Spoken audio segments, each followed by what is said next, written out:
தனிப்பெரும் கருணை அருட்பெரும் ஜோதி அருட்பெரும் ஜோதி அருட்பெரும் ஜோதி தனிப்பெரும் கருணை அருட்பெரும் ஜோதி. நினைந்து நினைந்து உணர்ந்து உணர்ந்து நினைந்து நினைந்து உணர்ந்து உணர்ந்து நெகிழ்ந்து நெகிழ்ந்து அன்பே நிறைந்து நிறைந்து ஊற்றெடும் கண்ணீர் அதனால் உடம்பு நனைந்து நனைந்து அருளமுதே நன்னிதியே ஞான நடத்தரசே என்னுரிமை நாயகனே என்று என்னுரிமை நாயகனே என்று வனைந்து வனைந்து ஏத்ததும் நாம் வம்மின் உலகியனி மரணமிலா பெருவாழ்வில் வாழ்ந்திடலாம் கண்டி புனைந்துரையேன் பொய் புகழேன் சத்தியம் சொல்கின்றேன். பொச்சவையில் சிற்றவையில் புகும் தருணம் இதுவே புகும் தருணம் இதுவே. அருட்பெரும் ஜோதி அருட்பெரும் ஜோதி தனிப்பெரும் கருணை அருட்பெரும் ஜோதி. ஆன்மநேய ஒருமைப்பாட்டுரிமையுடைய சகோதர சகோதரிகளே, உங்கள் அனைவருக்கும் முதற்க நன்றி கலந்த வணக்கத்தையும் வாழ்த்துக்களையும் தெரிவித்துக் கொள்கிறேன். இன்று மாச பூச திருநாள். எல்லோரும் நம்ம எங்கே வந்திருக்கோம்? வடலூருக்கு வந்திருக்கோம். ஜோதி தரிசனம் பார்க்க வந்திருக்கோம் இல்லையா? போன மீட்டிங்கில் கூட சொன்னோம், ஜோதி தரிசனம் பார்ப்பது எதற்காக இல்லையா? எல்லாருமே ஒவ்வொரு ஆலய வழிபாட்டுக்கு சென்று கொண்டிருக்கிறார்கள். அப்படி இருக்கும்போது வடலூரில் ஒவ்வொரு பூசத்துக்கும் நம்ம எல்லாருமே வரோங்க. எல்லாரும் இறைவனை வேண்டுவதற்கு தான் செல்கிறார்கள். ஏன் இறைவனை வேண்டணும்? இறைவனை வேணும்னா ஏதாவது நமக்கு ஒரு லாபம் கிடைக்கணும் இல்லையா? இல்லாட்டி துன்பங்கள் போகணும், துயரங்கள் போகணும், அச்சம் போகணும், பயம் போகணும், பொருளாதார பிரச்சனை மீளணும். ஏதாவது ஒரு வகையில் இறைவனை வேண்டுவதற்காக வரோம். அப்போ எல்லா ஆலயங்களுக்கும் எல்லாருமே அப்படி தான் சென்று கொண்டு இருக்கிறார்கள். ஆனால் அப்படி இருக்கும்போது வடலூர் ஒரு விதிவிலக்கு. ஏன்னா பொருள் வந்தால் எல்லாமே நமக்கு நன்மையை செய்யும் அப்படின்னு தான் நம்ம எல்லோரும் நினச்சிட்ருக்கோம் இல்லையா? பொருளாதாரத்துக்கு தான் இன்றைக்கி எல்லாருக்குமே கொஞ்சம் சிரமமாக இருக்குது வாழ்க்கையில். பொருளாதாரம் இல்லைன்னாவே வீட்டில் பிரச்சனை தானே. இன்றைக்கி எல்லோரும் கஷ்டப்படுறது பூரா பொருளாதாரத்துக்கு தான். வேலைக்கு போகிறதா இருந்தாலும் சரி, விவசாயம் பண்ணுறதா இருந்தாலும் சரி, எந்த தொழில் செஞ்சாலுமே பொருளாதார அடிப்படை வச்சு தான் நம்ம பணி செய்துக்கிட்டு இருக்கிறோம். ஏன்னா பொருளாதாரம் ஒரு மனித வாழ்க்கைக்கு ரொம்ப முக்கியமாக இருக்குது இல்லையா? ஆனால் இந்த பொருளாதாரம் முடிவு வரையில், நம்மளுடைய இறுதி கால வரையில் கூட இருக்குமா என்றால் இருக்காது. அது நம்மளை விட்டுட்டு போயிடும், நம்மளும் அதை விட்டுட்டு போயிடுவோம். நம்ம சம்பாதித்த பொருளும் நம்ம கூட வரப்போகிறதில்ல, அந்த பொருளை பிடிச்சிவிட்டு நம்மளும் இருக்க போகிறதில்ல இல்லையா? ரெண்டுக்குமே வேறுபாடு.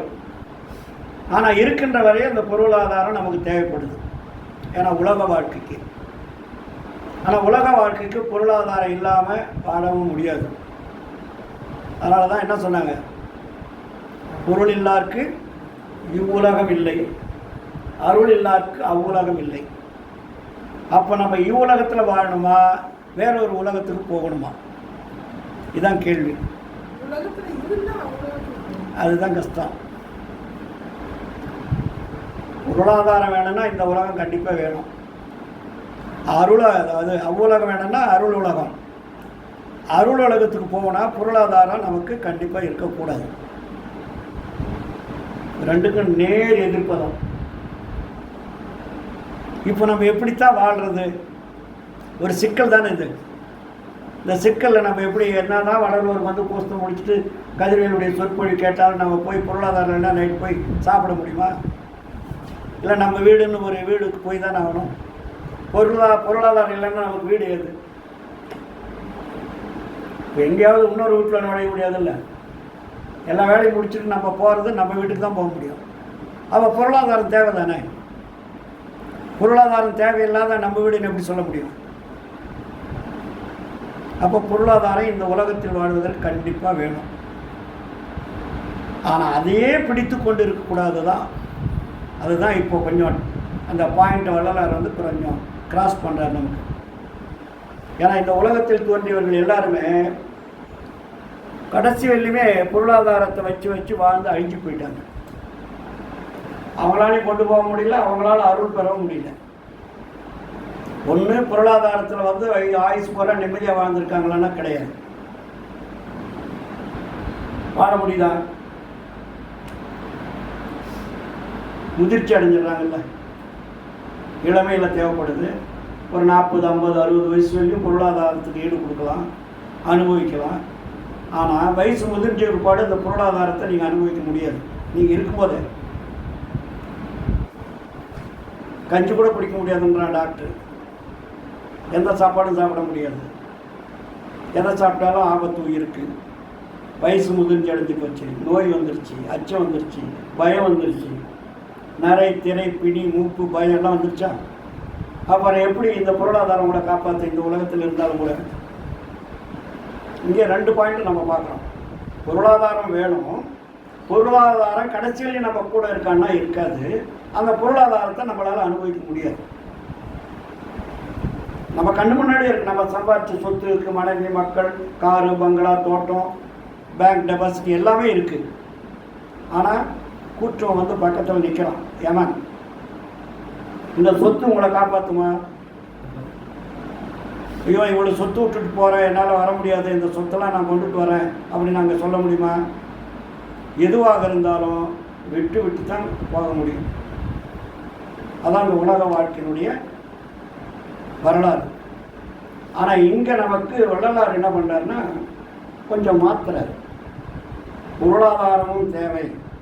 மற்ற மார்க்கங்கள் வர மற்ற மார்க்கங்கள் என்ன சொல்லியிருக்காங்கன்னா, நீ வந்து மண்ணாசை, பெண்ணாசை, பொன்னாசை 3 ஆசையை விட்டுட்டு துறவியாக வரணும்னு சொன்னாங்க. சொல்லியிருக்காங்களா?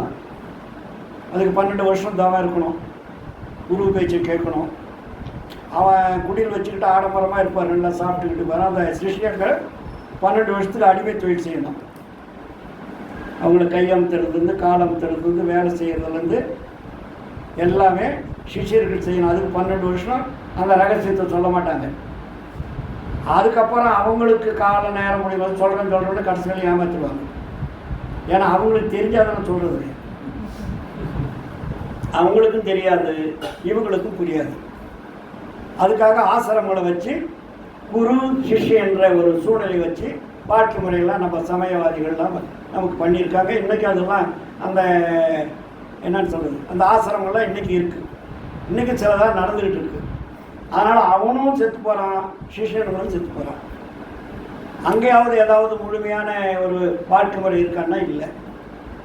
ஆனால் வள்ளலார் வந்து இங்கே நமக்கு என்ன சொல்கிறாருன்னா ரொம்ப அழுத்தமாக சொல்கிறார். அதாவது உரைநடை பகுதியிலேயே தெளிவாக எழுதி வச்சுருக்காரு. அதனால் நீங்கள் படிக்கணும்.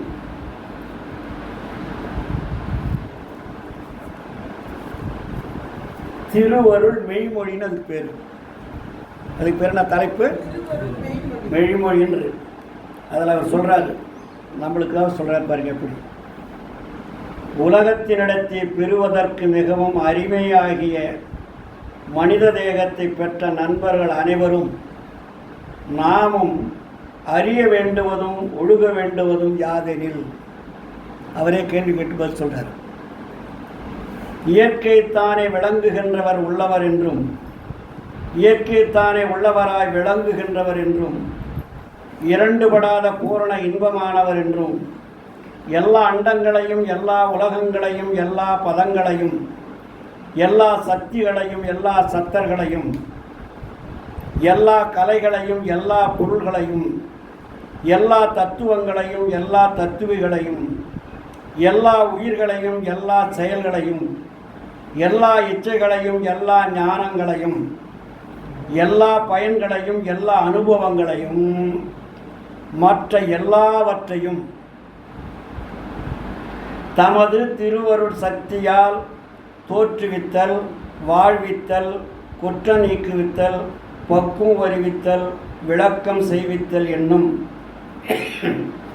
ஐந்தொழில்கள் முதலிய பெருங்கருணை தொழில்களை இயற்றுவிக்கிறவர் என்றும், எல்லாம் ஆனவர் என்றும், ஒன்றும் அல்லாதவர் என்றும், சர்வ காருண்யர் என்றும், சர்வ வல்லவர் என்றும், எல்லாம் உடையராய் தமக்கு உருவாற்றானும் ஒப்பு உயர்வு இல்லாத தனி பெரும் தலைமை அருட்பெருஞ்சோதியர் என்றும். யாரை கொண்டாந்து கொடுக்குறாருங்க? இந்த உலகத்தில் இவருக்கு மேலே ஈடு என எதுவுமே கிடையாது. முதல் சொன்னது பூரா என்ன பண்ணுறாரு? அவரை தோற்றுவித்தல், வாழ்வித்தல், குற்றம் நீக்குவித்தல், பப்பு அறிவித்தல், இந்த ஐந்து தொழில்களையும் செய்யக்கூடிய ஆற்றல் படைத்த ஈடு இணையற்ற சர்வ வல்லவர் என்றும், எல்லாம் உடையராய் தமக்கு ஒருவாற்றான ஒப்பு உயர்வு இல்லாத தனிப்பெருந்தலைமை அருட்பெருஞ்சோதியர் என்றும், சத்திய அறிவால்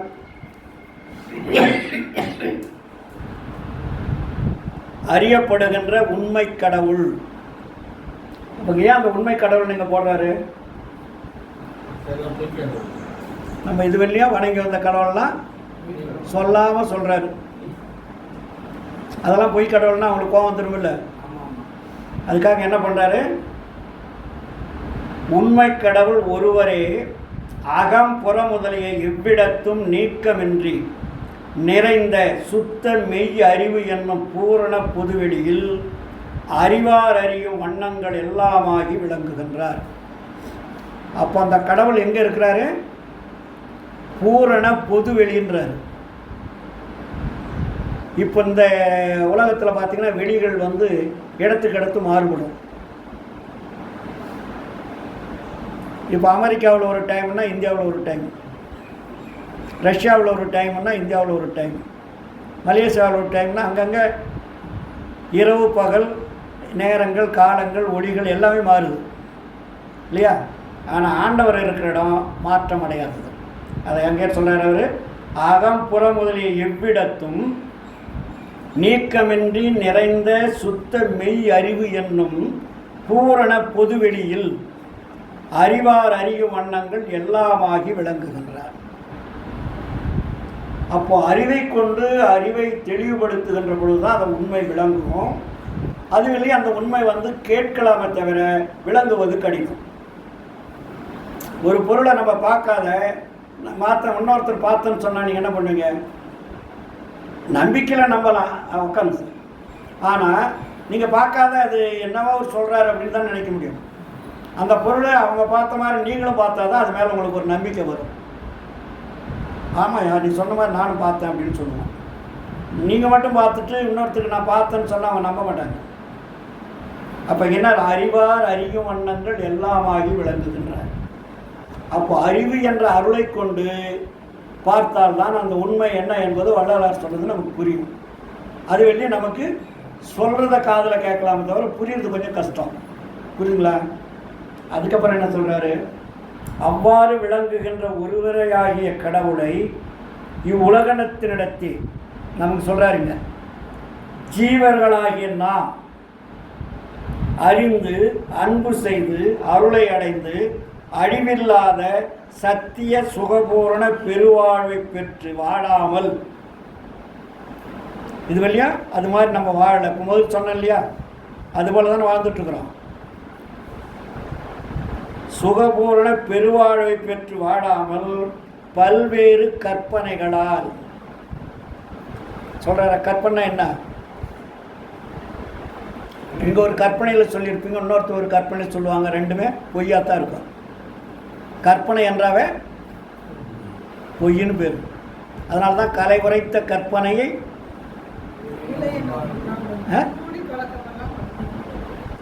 கலை உரைத்த கற்பனையை நிலையென கொண்டாடும் கண்மூடி பழக்கமெல்லாம் மண்மூடி போகன்னுவார்.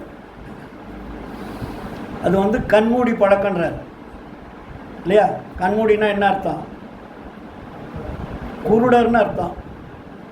குருடன்கிட்ட நீ பார்த்தியான்னு கேட்டால் அவன் தான் குருடன், எப்படி பார்த்தேன்னு சொல்லுவான்.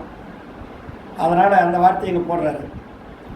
அப்புறம் சுகபூர்ண பொது வாழ்வை பெற்று வாழாமல் நம்ம என்ன பண்ணுறோமா, பல்வேறு கற்பனைகளால் பல்வேறு சமயங்களிலும் பல்வேறு மதங்களிலும் பல்வேறு மார்க்கங்களிலும் பல்வேறு லட்சியங்களை கொண்டு நெடுங்காலம் பிறந்து பிறந்து அவத்தை வசத்தர்களாகி சிற்றறிவுமின்றி விரைந்து விரைந்து பல்வேறு ஆபத்துகளினால் துன்பத்தில் அழுந்தி இறந்து இறந்து வீண் போயினோம் வீண் போகின்றோம். முதல்ல நான் சொன்னேன் இல்லையா, உலக வாழ்க்கையில் நம்ம என்ன ஆகுது, கடைசியில் எவ்வளோ தான் நம்ம சம்பாரித்து வாழ்ந்தாலும் கடைசியில் வீணாக போயிடுறோம். மரணம் வந்துடுது. எல்லா பொருளும் இருக்குது, எல்லா சுகமும் எல்லாமே அனுபவிச்சிட்டீங்க. ஆனால் உயிரை பாதுகாக்க முடிஞ்சது அந்த பொருளாதாரத்தினால. ஒரு பிறந்த குழந்தையா இருந்து வளரும்போது எவ்வளோ ஒரு ஆனந்தமாக வளருது. ஒரு 30 வயசு 40-50 வயசு ஆடாத ஆட்டம் இல்லை இல்லையா? என்ன வேணாலும் செய்வோம், அதுக்கு தடையே கிடையாது. அவ்வளோ ஒரு உணர்வுகளும் ஊக்கமும் ஆக்கமும் கிடைக்கும், துணிச்சலாக செய்வோம். அதே ஒரு 60 வயசுக்கு மேலே என்னாச்சு, எல்லாமே அடங்கி போயிடுதா? அதுக்கப்புறம் 60-70க்கு மேலே உயிர் இருந்தாலும் கூட எதையும் செய்ய முடியாது. நீங்கள் செய்ய முடியாட்டியும் வரல, உங்களால் உதவி உங்கள் உதவினால் வாழ்ந்தவர்களும் உங்களுக்கு உதவி செய்கிறதுக்கு சலிப்படைவாங்க. அது மனைவியாக இருக்கட்டும், மக்களாக இருக்கட்டும், பேரனாக இருக்கட்டும், பேத்தியாக இருக்கட்டும், உங்களால் வளர்ந்தவர்கள், உங்களால் அனுபவித்தவர்கள், உங்கள் பொருளை ஏகபோகமாக அனுபவித்தவங்களாம் கூட வயது முதிர்ச்சிட்டா என்ன சொல்கிறோம், தாத்தா சும்மா இருக்கு தாத்தா, உங்களுக்கு ஒன்றும் தெரியாது, ஒரு 1.5 ஜான வாண்டு சொல்லுவான், உங்களுக்கு ஒன்றும் தெரியாது தாத்தா, நீங்கள் வாண்டு கம்மனு ஓரமாக உட்காருங்கன்னுவான். ஆனால் அதே 40 வயசுன்னு சொன்னால் என்ன பண்ணுவோம், ஓங்கி அடி கொடுத்து போடா ஆளப்பாரு அப்படின்னு கண்டபடி திட்டி ஓடுவோம் இல்லையா? அதெல்லாம் இங்கே சுட்டி காட்டார். நெடுங்காலம் பிறந்து பிறந்து அவத்தை வசத்தர்களாகி சிற்றறிவுமின்றி விரைந்து விரைந்து பல்வேறு ஆபத்துகளினால் துன்பத்தில் அழுந்தி இறந்து இறந்து வீண் போயினோம், இன்னும் வீண் போகின்றோம். இன்னைக்கு நம்ம எப்படி போயிட்டுருக்கோம், வீண் போகின்றோம். ஆதலால் நம்ம என்ன செய்யணும்னு சொல்கிறார், இனிமேலும் ஜீவர்களாகிய நாம் விரைந்து விரைந்து இறந்து இறந்து வீண் போகாமல் உண்மை அறிவு, உண்மை அன்பு, உண்மை இரக்கம் முதலிய சுபகுணங்களை பெற்று நற்செய்கை உடையவர்களாய் எல்லா சமயங்களுக்கும் எல்லா மதங்களுக்கும் எல்லா மார்க்கங்களுக்கும் உண்மை பொது நெறியாகி விளங்கும் சுத்த சன்மார்க்கத்தை பெற்று பேரின்ப சித்தி பெருவாழ்வில் பெரும் சுகத்தையும் பெருங்களிப்பையும் அடைந்து வாழும் பொருட்டு. எவ்வளோ ஒரு அழகாக நம்ம சொல்லி கொடுத்து வர பாருங்க. இதுவரையும் எல்லாமே வீண் காலம் கழிச்சிட்டிங்க. இனிமேல் உங்களுடைய காலத்தை வீணில் கிடைக்காமல் நீங்கள் என்ன சுகத்தை அனுபவம், பெரும் சுகம், பெருலாபம், எல்லாம் பெருசு பெருசாக போடுறாரு பாருங்க. பேரின்ப சித்த பெருவாழ்வில் பெரும் சுகத்தையும் பெருங்களிப்பையும் அடைந்து வாழும் பொருட்டு. இப்போ நம்ம அடைந்த சுகம் சிறுசு, அதனால தான் இதுக்கு சிற்றின்பம்னு வச்சாங்க. அதுக்கு பேர் என்ன, சிற்றின்பம். நம்ம அடையக்கூடிய இன்பமெல்லாம் சிற்றின்பம். இந்த சிற்றின்பம் உங்களுக்கு எங்கே கூட்டு போவோம், மரணத்துக்கு கூட்டு போவோம். ஆனால் வள்ளலார் சொன்ன வழியில் சுத்த சன்மார்க்கத்தை பெற்று பேரின்ப சித்தி பெருவாழ்வில் பெரும் சுகத்தையும் பெருங்களிப்பையும் அடைந்து வாழும் பொருட்டு மேற்குறித்த உண்மை கடவுள் தாமே. வள்ளலார் கொண்டாந்தார்னு சொல்கிறோம் இல்லையா? வள்ளலாரே சொல்கிறாரு, மேற்குத்த உண்மை கடவுள் தாமே திருவுள்ளம் கொண்டு சுத்த சன்மார்க்கத்தின் முக்கிய லட்சியமாகிய உண்மை விளக்கம் செய்கின்ற. புரியுதா சொல்றது? சுத்த சன்மார்க்கத்தின் முக்கிய லட்சியமாகிய உண்மை விளக்கம் செய்கின்ற. நீங்கள் இன்னைக்கு வந்திருக்கீங்கல்ல, ஓர் ஞான சபையை, அதெல்லாம் ஜோதி தரிசனம் பார்க்க போகிறீங்க. ஓர் ஞான சபையை சித்தி விளாகம் என்னும் சன்னிதானத்திற்கு அடுத்த உத்தர ஞான சிதம்பரம் அல்லது ஞான சித்திபுரம் என்று குறிக்கப்படுகின்ற இந்த இடத்துக்கு பேர் என்ன? உத்தர ஞான சிதம்பரம்னு அதுக்கு பேர். இன்னொன்று ஞான சித்திபுரம்னு பேர்.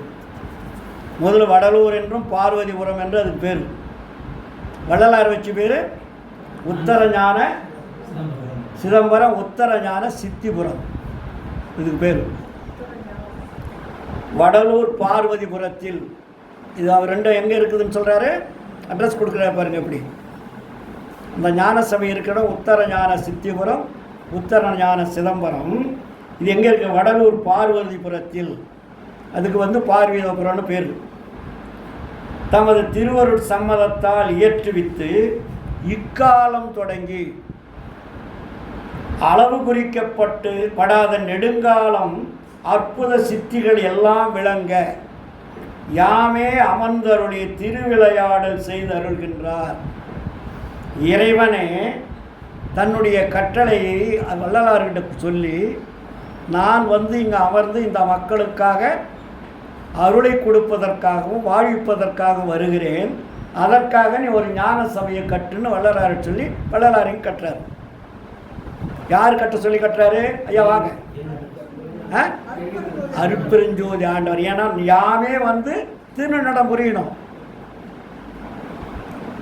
அவர் அமர்ந்தா தானே நம்மெல்லாம் போய் அங்கே அவர்கிட்ட நம்ம ஆட்சி பெற முடியும். உட்காருங்க. என்னும் திருக்குறிப்பை, அதுக்கப்புறம் சித்திகள் எல்லாம் விளங்க இக்காலம் தொடங்கி அளவு குறிக்கப்படாத நெடுங்காலம் அற்புத சித்திகள் எல்லாம் விளங்க யாமே அமர்ந்தருளி திருவிளையாடல் செய்து அருள்கின்றோம். எங்கே? வடலூர் பெருவெளியில் இருக்கக்கூடிய என்ன சிதம்பரம்? உத்தர ஞான சிதம்பரம், உத்தர ஞான சித்திபுரம் இதுக்கு பேர். நம்ம உடனே என்ன ஆகுனா அதுக்கு பேர் பூர்வ ஞான சிதம்பரம்னு அதுக்கு பேர். இங்கே தான் நம்ம பிடிச்சிக்கணும், இது வேற அது வேறன்னு. இப்போ ஏன்னா வள்ளல் பெருமாள் திருச்சிற்றம்பலம் அப்படின்னு போட்டாவே உடனே அதான் நினச்சிக்குவோம்.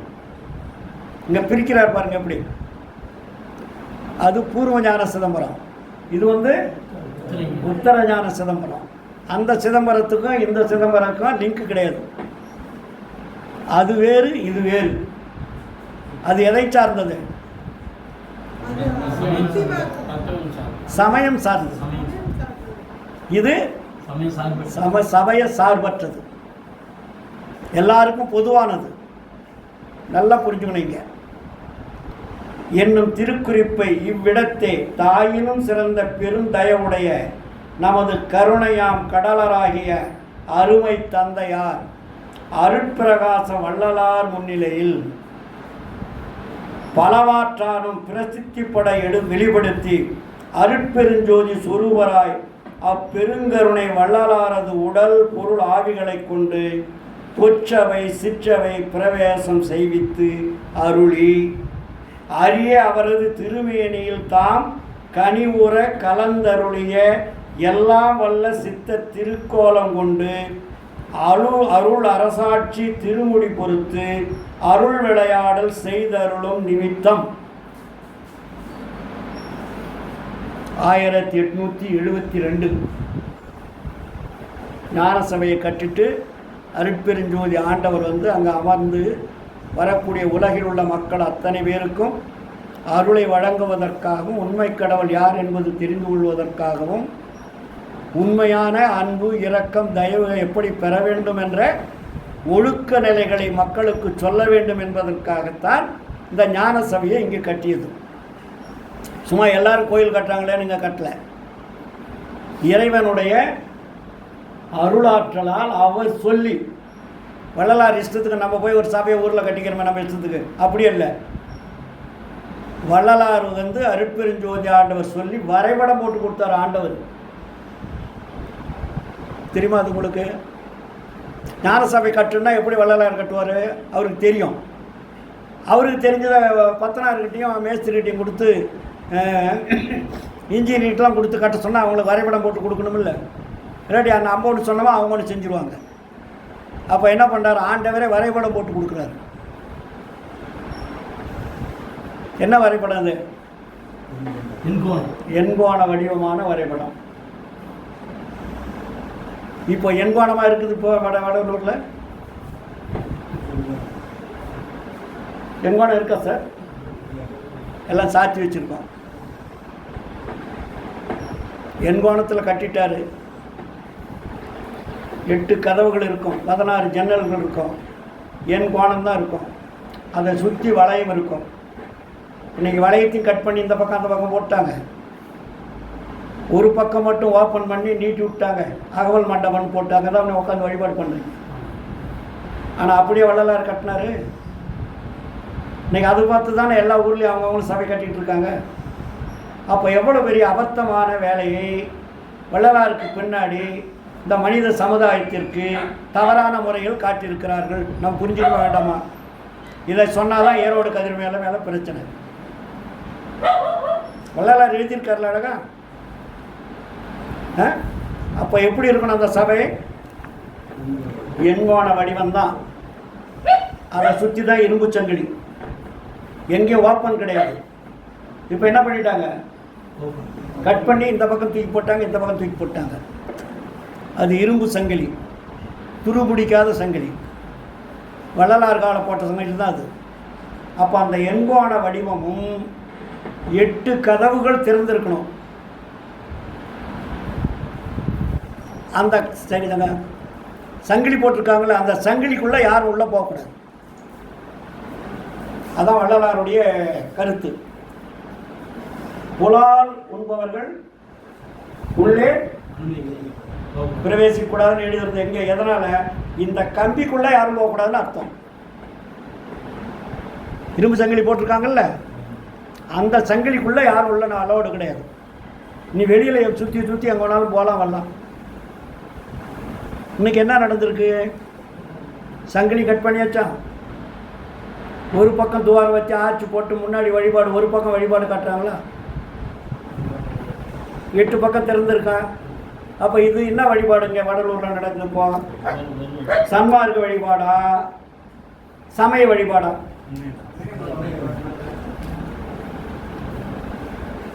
அதுக்கு ஆதாரம் வேணும்னா வள்ளலார் இங்கே சொல்கிறேன்.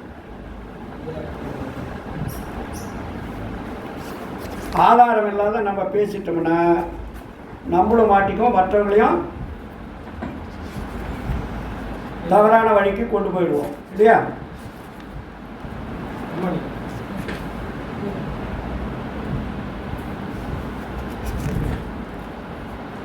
இப்போ நான் சொன்னதுக்கு அங்கே என்ன சொன்னார்? பூர்வ ஞான சிதம்பரம், இது உத்தர ஞான சிதம்பரம். அப்போ எண்கோண வடிவம் எங்கே? அப்போ எண்கோண வடிவம் ஏன் வச்சார்? இந்த உலகம் எத்தனை திக்குகளாக இருக்கு? 8 திக்குகளாக இருக்குது. 8 திக்கு மக்களும் வந்து பார்ப்பதற்கு என்ன இடம் வேணும்? பெருவெளி வேணும். அதனால தான் அதுக்கு பெருவெளின்னு வச்சார். சிறுவெளி வேற, பெருவெளி வேற. வாங்க, அப்போ இதுக்கு என்ன பேர்? நம்ம வடலூருக்கு வடலூர் பெருவெளின்னே பேர் இல்லைங்களா? ஐயா வந்து உட்காந்து வாங்க வாங்க வாங்க வாங்க வாங்க வாங்க உட்காரு. ஐயா அப்படி உட்காருங்க.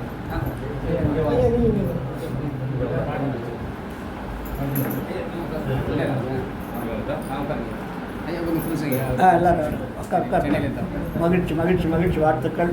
எல்லாருக்கும் பிஸ்கட் கொடுங்க. காஃபி ஃபோன் பண்ணி வந்துருச்சா? கொடுங்க. சொல்கிறது புரியுதுங்களா அன்பர்களே? இப்போது அதுக்கு உதாரணம் சொல்லணும் இல்லை, இல்லாட்டி இவர் என்னடா ஒரு சரடை விட்டு போகிறாருன்னு சொல்லிவிடக்கூடாதுல்ல. வள்ளலாருங்க எழுதுறாரு, எண்கோண வடிவம் இருக்கணும். 8 பக்கமும் கதவு இருக்குது. கதவுக்கு 2 பக்கமும் ஜன்னல் இருக்கும். இப்போ போய் பார்த்தீங்கன்னா தெரியும் உள்ள நீங்கள் சாத்தி வச்சுருப்பாங்களே. அப்போ இங்கே முன்னாடி ஓப்பன் பண்ணார வள்ளலார்னா கிடையாது. வள்ளலாருடைய கருத்து பிரகாரம், ஆண்டவருடைய அருளாணை பிரகாரம் 8 கதவுகளும் திறந்திருக்கணும். ஞான சபையை சுற்றி 8 கதவுகள் இருக்கு இல்லையா, அது ஓப்பன் பண்ணிடணும். எங்கிருந்து பார்த்தாலும் ஜோதி தெரியணும். நீங்கள் ஒரு பக்கம் போய் தான் ஜோதி பார்க்கணுன்ற அவசியம் கிடையாது. இன்றைக்கி என்ன பண்ணிட்டோம்ப்பா, ஒரு பக்கம் பார்க்குற மாதிரி சூழ்நிலை உருவாக்கிட்டாங்க. அதுக்கு எதுக்கு 8 பெருவெளி அவர் வள்ளலார் வாங்கணும், கட்டணும்? அப்போ சொல்கிறார் வள்ளலார், எங்கே இறைவன் வந்து ஞான சபையை கட்ட சொல்லிட்டார். இப்போ படிச்சோம்ல என்ன முன்னாடி, கட்ட சொல்லியாச்சு. இறைவன் வந்து அமர போகிறாரு. எண்கோண வடிவமான கட்டடம் கட்டியாச்சு. ஓப்பனிங் பண்ண போகிறாங்க. ஓப்பன் பண்ணும்போது இறைவனை கூப்பிடணும் இல்லையா? எல்லாம் ரெடி பண்ணியாச்சுப்பா, நீ சீக்கிரம் வா, இந்த மக்களுக்கு அருள் பாலிக்கணும்னு கூப்பிடணும் இல்லை கடவுளை. அப்போ கடவுளை எல்லாம் ரெடி பண்ணிவிட்டு ஆண்டவர் வள்ளலார் கூப்பிட்றாரு. யாரை கூப்பிட்றாரு? ஆண்டவரை கூப்பிட்றாரு. என்னன்னு கூப்பிட்றாருங்க? ஏன்னா ஆண்டவர் வராத நம்ம வர வாங்க முடியுமா? அப்போ ஆண்டவர் வந்து உட்காந்தா தானே நீங்கள்லாம் வந்து இப்போ வர வாங்க முடியும். வெறும் கட்டடம் மட்டும் இருந்தால் அங்கே உட்காந்து அருள் கொடுக்கறது யார்? அவர் வரலன்னா வெறும் சபையாக தான் இருக்கும். அதுக்காக அவர் என்ன சொல்கிறாருங்க, வருவார் அழைத்து வாடி வடலூர் வடதிசைக்கு வந்தால் பெறலாம் நல்ல வரமே. இங்கே ஆண்டவர் வந்தால் தானே நல்ல வரம் பெற முடியும். அப்போ 2 வகையில் இங்கே சொல்கிறாரு. நம்மளும் வரணும், நம்ம வந்து அருள் பெறுவதற்கு ஆண்டவர் இருக்கணும். நமக்கு முன்னாடி ஆண்டவர்கள்னால் நீ யார்கிட்ட போய் வரம் கேட்பீங்க? அப்போ வள்ளலார் இங்கே எவ்வளோ அழுத்தம் திருத்தமாக நமக்கு இங்கே சொல்கிறாரு. திருவார் பொன்னம்பலத்தே செழிக்கும் குஞ்சிதபாதர் சிவ சிதம்பர போதர் தெய்வ சபாநாதர் வருவார் அழைத்து வாடி வடலூர் வடதிசைக்க வந்தால் பெறலாம் நல்ல வரமே. அங்கே என்ன பேர் தெரியுமாங்க? சபாநாதர்னு பேர். எங்கே? சிதம்பரத்தில். நல்லா பாருங்கள் எவ்வளோ பாயிண்ட் கொடுக்குறாரு. அப்போ அந்த சபாநாதர் அங்கே இருந்துக்கிட்டு இந்த மக்களுக்கு சொல்ல முடியாத துயரத்திலையும் வேதனையிலையும் சமயத்தில் சிக்கிக்கிட்டு படாத பாடுபட்டு இருக்காரு. அதான் அங்கே வந்து வச்சது என்ன, சிதம்பர ரகசியம்னு வச்சுதாங்க. நீங்கள் அங்கே இருக்கக்கூடிய உருவ வழிபாடு 2 இருக்கும். நடராஜர் வழிபாடு ஒன்று இருக்கா, ஒருத்தர் படுத்துக்கிட்டு இருப்பார், பெருமாள் வழிபாடு இருக்கா. இது 2ம் உருவ வழிபாடு. இன்னொன்று 3வது சிதம்பர ரகசியம் இருக்கும். அது அந்த பொன்னம்பல மேடைன்னு இருக்கும். ஒரு செவுறு இருக்கும், அந்த செவுத்தில் வில்வ மாலை மாதிரி போட்டிருப்பாங்க. ஒரு ஸ்க்ரீன் தொங்கும். அந்த ஸ்க்ரீனை ஓப்பன் பண்ணால் திருவரை சிதம்பர ரகசியம்னு அதுக்கு பேர் ஆச்சுங்களா. இதை தான் இன்றைக்கும் பார்க்குறோம். நாங்கள் வள்ளலார் என்ன சொல்கிறாருங்க, அந்த சிதம்பர ரகசியம் என்னன்னு தெரியாத மக்கள் அந்த ஒளியை ரகசியம்னு வச்சுட்டாங்க. அதை வந்து ஒளி என்ன பண்ணிட்டாங்க அவங்க,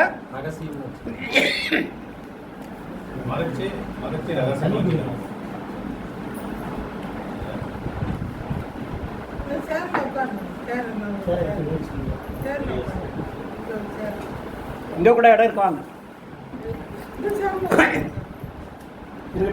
இங்கே வாங்க, உள்ளே வந்துடு. சொல்கிறது புரியுதுங்களா? புரியலன்னா நீங்கள் கேட்கலாம். அப்போது சிந்தை கழிக்க கண்டு சிவானந்த மது உண்டு தெளிந்தோர் எல்லோரும் தொண்டு செய்ய பவுரி கொண்டு இந்த வெளியில் நடமிட துணிந்தீரே. சிதம்பரத்தில் எப்படி நம்ம காட்டிட்டு இருந்தாங்க, ஒரு 100 பேருக்கு மேலே அங்கே நிற்க முடியாது. எல்லாம் இடிச்சுக்கிட்டு தானே பார்க்கணும் அன்றைக்கி அந்த சிதம்பர ரகசியத்தை.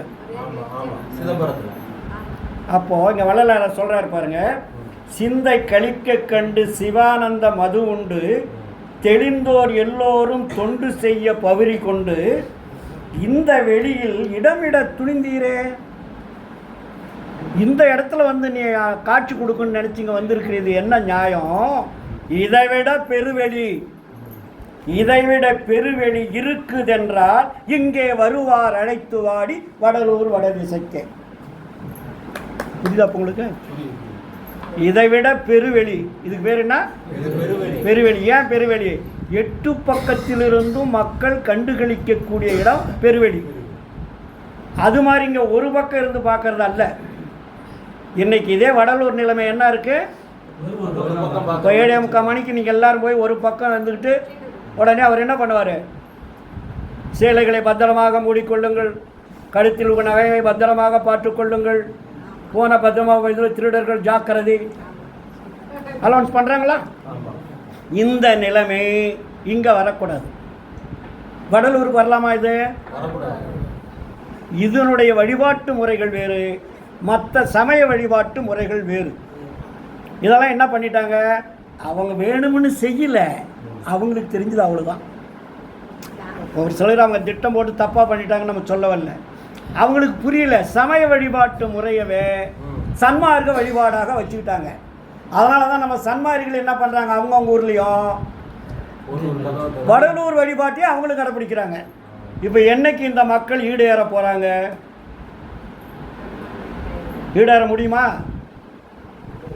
அப்போ வள்ளலார் சொன்ன உண்மையான சுத்த சன்மார்க்க நெறியை பின்பற்றாமல் நமக்கு இறைவனுடைய அருளோ இல்லை நமக்கு பேரின்ப சித்தி பெருவாழ்வோ கிடைக்கும் என்றால் அவருடைய வார்த்தையை நம்ம கேட்கணும் இல்லையா? கேட்கலன்னா என்ன நடக்கும்? மரணம் தான் வரும்.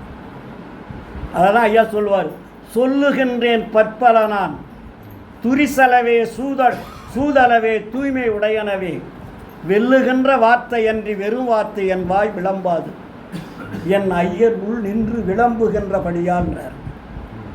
என் உள்ளே இருந்து இறைவன் சொல்லுவதால் என்னுடைய வாயிலிருந்து பொய்யான வார்த்தைகள் வராது சொல்லிட்டாரா? அதுக்கப்புறம் சொல்றாரு, இடுக்கில்லாமல் இருக்க இடம் உண்டு நடம் செய்ய. அங்கே என்ன இருக்கு? இடுக்கா இருக்கு. ஒருத்தர் தோளில் ஒருத்தர் முட்டிக்கணும், ஒருத்தர் மேலே ஒருத்தர் விழுந்துக்கணும், நீ தள்ளு நான் தள்ளு, தள்ளு முள்ளு விவகாரம் இன்னைக்கு நடக்குது. இங்கேயும் அதே மாதிரி நடக்குது. அதுக்கு இங்கே என்ன சொல்கிறார் வள்ளலார்? இடுக்கில்லாமல் இருக்க இடம் உண்டு நடம் செய்ய இங்கு அம்பலம் ஒன்று. அங்கே என்ன இருக்கு? அங்கு அம்பலம் ஒன்று. அங்கே 8 அம்பலம் உண்டையா. இங்கே 8 அம்பலம் உண்டு. ஒடுக்கில் இருப்பதென்ன உளவு கண்டு கொள்வீர் என்னால் உண்மை இது வஞ்சமில்லை உண்மையிலான என்று சொன்னால் வருவார் அழைத்து வாடி வடலூர் வடதிசைக்கு. ஆரா ஆண்டவரை. என இதுவெல்லையும் நீங்கள் இந்த மக்களுக்கு 8 கோண வடிவமாக இருக்கக்கூடிய இந்த உலகத்திற்கு காட்சி கொடுப்பதற்குண்டான கடவுள் இந்த உலகத்தில் யாருமே இல்லை. ரெண்டாவது உண்மை கடவுளும் இல்லை. எல்லாமே என்ன கடவுள்? பொய்க்கடவுள். தத்துவ சித்தி கற்பனை கதைகள்னு வரும். அதுக்கு பேர் என்ன? தத்துவ சித்தி கற்பனை கதைகள். அப்போ கதைகள் இருக்கக்கூடிய கதாநாயகர்களே கடவுளாக வச்சுட்டாங்க. கதைகள் இருக்கக்கூடிய கதாநாயகர்கள் கடவுளாக. எப்படி இப்போ சினிமா எடுத்தாங்கன்னு என்ன பண்ணுவான்? படைக்கிற ஒருத்தன், டைரக்ட் பண்ணுற ஒருத்தன், ஸ்க்ரீன் பிளே ஒருத்தன், டெக்னீஷியன் ஆயிரக்கணக்கான பேர், இசைப்பாளர் எல்லாம் இருப்பான். ஆனால் அந்த கதையினுடைய கதாநாயகனை நடிக்க வச்சுருவான் யாரோ ஒருத்தர் சம்பளம் கொடுத்து. ஆனால் யார் படம்னு சொல்கிறோம் நம்ம? ரஜினி படம், கமல் படம், சிவாஜி படம், எம்ஜிஆர் படம். அப்போது கதாநாயகர்களை என்ன பண்ணி அவன் காசு வாங்கிட்டு போயிட்டான். நிழற்படத்தை நம்ம பார்க்குறோம். அவன் நடித்தது பேர் என்ன? நிழற்படம்னு அதுக்கு பேர். அப்போ அந்த படத்தை பார்த்துட்டு நம்ம எப்படி உண்மை என்று நம்பி பேரை எழுதின பேரை விட்டுட்டோம், டைரக்டர் பேரை விட்டுட்டோம், கதாசிரியர் பேரை விட்டுட்டோம், டெக்னீஷியன் பேரை விட்டுட்டோம், மியூசிக் டைரக்டர் பேரை எல்லா பேரையும் விட்டாச்சு. கேட்டால் ரஜினி படம், கமல் படம்ன்றோம். இதே போல் கதை எழுதினவன் யார்? வேசர் எழுதினாரா? மகாபாரத உலகத்திலே இந்தியாவுக்கு வேசர் தான் பெரிய புழுகு மூட்டை கட்டினவர். அதுக்கு பேர் வேத வியாசர்னு பேர். வேத வியாசர். அவர் எழுதின மகாபாரதத்தினுடைய கதாநாயகார் கிருஷ்ணர். கிருஷ்ணர் கடவுளாக்கிட்டாங்களா? எழுதினவனை விட்டுட்டாங்க. ஏன் அவ்வளோ பெரிய கஷ்டப்பட்டு எழுதியிருக்கான்ல கதையை, அவனை கடவுளாக்கினா கூட பரவாயில்லையே. அந்த ஆள் எங்கே இருக்காருன்னே தெரியாது. அப்போ நம்ம என்ன பண்ணுறோம், கிருஷ்ணரை வந்து கடவுளாக்கிட்டோம். அதுக்கு போட்டியாக இன்னொருத்தர் வந்தார். அவர் யார்? வால்மீகி. அவர் என்ன பண்ணார், உனக்கு தான் கதை எழுத தெரியுமா, எனக்கும் கதை எழுத தெரியும் அப்படின்னு அவர் என்ன பண்ணார், ராமாயணம் ஒரு கதை எழுதினார். அதில் வர கதாநாயகர் யார்? ராமர். வால்மீகி விட்டுட்டாங்க, ராமரை கடவுளாக்கிட்டாங்க. ஆக்கிட்டாங்களா?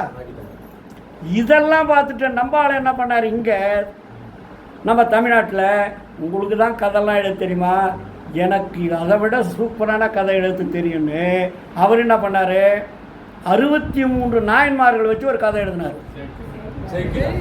சேக்கிடார். அதுக்கு பெரிய புராணம் வச்சார்.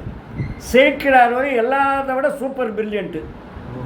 ஏன்னா இவர் வந்து உடம்பில் உள்ள தத்துவ கலைகளை கதாநாயகரால் ஆக்கிட்டார். இந்த உடம்பில் உள்ள கலைகள்னு பேர் அதுக்கு.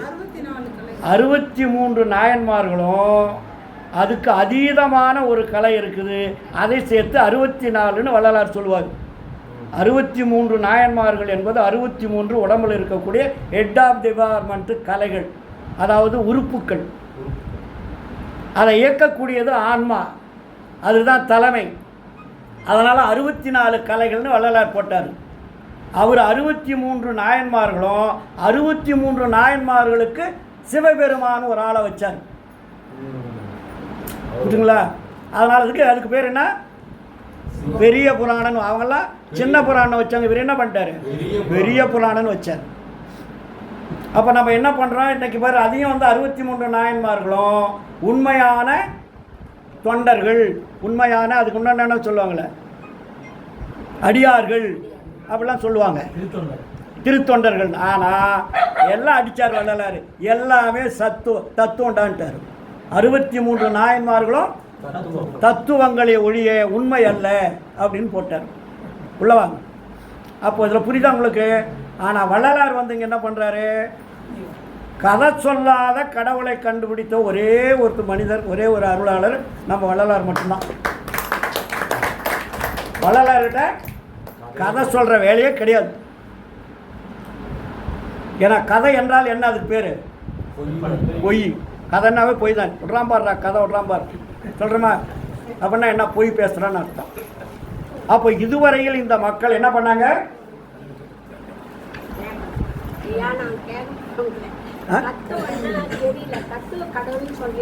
தத்துவம்னா அதாவது உங்களுக்கு யதார்த்தமாக சொன்னோம், அதாவது மெட்டீரியல்னா ஜட பொருள்னு பேர். அதுக்கு இயங்காத பொருளுக்கு பேர் தத்துவங்கள். இப்போ இந்த பொருள் இயங்குமா, இதுக்கு பேர் தத்துவம். இது எப்போ இயங்குன்னா அதுக்கு ஒரு உயிர் சேர்ந்தா இயங்கும், உயிர் இல்லைன்னா இயங்காது.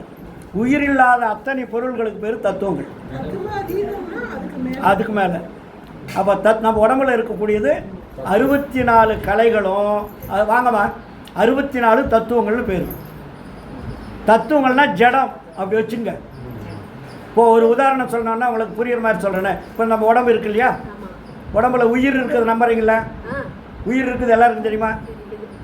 தெரியுதில்ல? அப்போது இந்த உயிர் இருக்கும்போது இந்த உடம்புல இருக்கக்கூடிய எல்லா உறுப்புகளும் இயங்குதா? உயிர் இருக்கும்போது எல்லா உறுப்புகளும் இயங்குதா இல்லையா? இயங்குது. உயிர் போயிட்டா கூட அந்த பொருள் இயங்குதா? இதே உடம்பு தானே. கை இருக்குது, கால் இருக்குது, மூக்கு இருக்குது, வாய் இருக்குது, எல்லாமே இருக்குது இல்லையா? காது இருக்குது, கண் இருக்குது, எல்லாமே இருக்குது. ஆனால் உயிர் இல்லை. அந்த பொருள் இயங்குதா அந்த உடம்பு? அப்போ எது தேவையாக இருந்தது? அதுக்கு உயிர் தேவையாக இருந்தது. உயிர் இல்லாத பொருள் எல்லாமே தத்துவங்கள்னு பேர். இப்போ புரியுதா? Very very simple. அதனால தான் வள்ளலார் என்ன சொன்னார், ஜட பொருள்களை கடவுளாக படைத்தார்கள், அது உயிர் இல்லாத கற்கள்னார். மெட்டீரியல்னு பேர் அதுக்கு இங்கிலீஷில். இப்போ எந்த கோயில்லையாவது உயிருள்ள கடவுள் இருக்காரா? உங்கள் எந்த கடவுளாவது பேசியிருக்காது வெளியோ? பேசியிருக்கா சார்?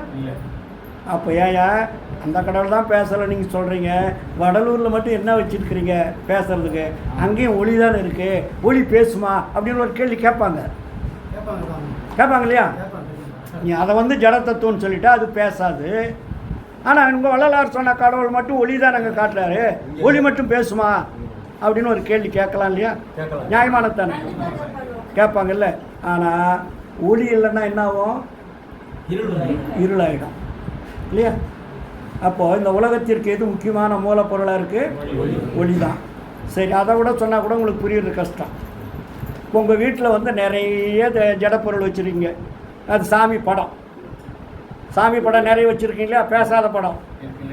எல்லா வீட்லேயும் எல்லா தெய்வத்தையும் வணங்கினா எல்லா தெய்வ கோயிலுக்கு போகும்போது ஒரு படம் வாங்கிட்டு வந்துடுவீங்க, செவ்வறு பூரா மாற்றிருப்பீங்க இல்லையா? அப்போ அந்த சாமிக்கெல்லாம், பேசாத சாமிக்கு என்ன பண்ணுவீங்க? பூ வைப்பீங்க, பொட்டு வைப்பீங்க, தீபாரதனை காட்டுவீங்க, அபிஷேகம் பண்ணுவீங்க, ஆராதனை பண்ணுவீங்க, கால் உணர்ந்து மாதிரி எல்லாம் வணங்குவீங்க இல்லையா?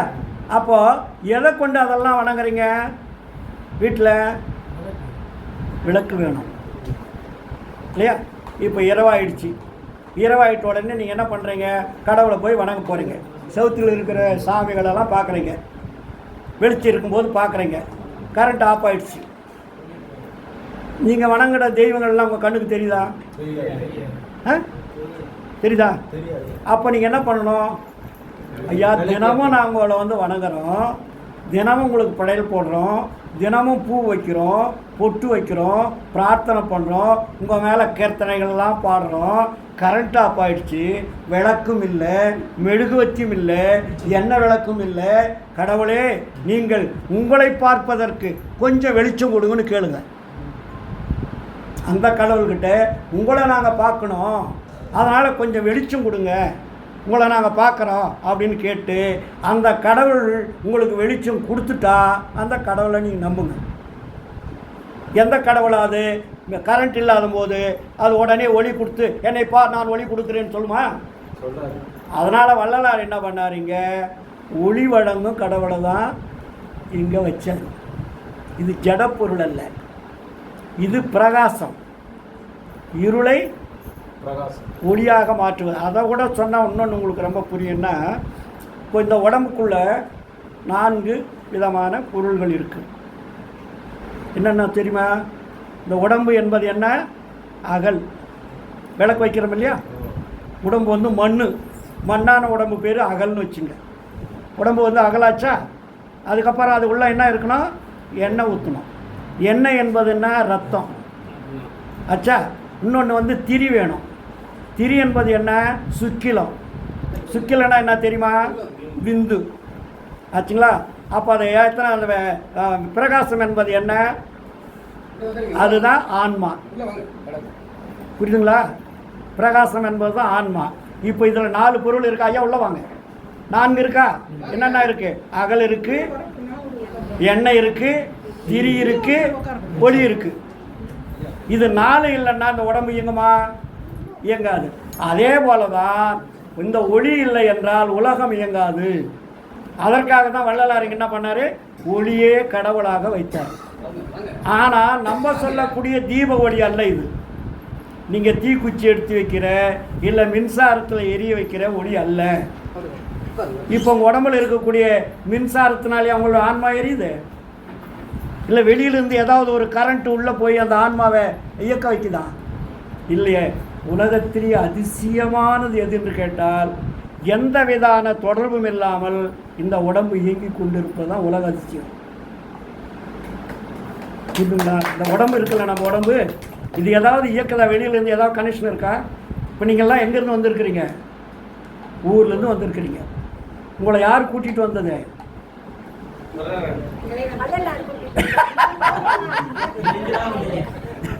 இல்லை, அவரை துணைக்காக கூட்டி வந்தீங்க, அடையாளம் காட்டுவதற்காக வந்தீங்க. ஆனால் உங்களை இயக்கிறதோ அடையாளம் காட்டவரை இயக்கிறதோ அந்த உடம்பில் இருக்கக்கூடிய ஒளி தான்.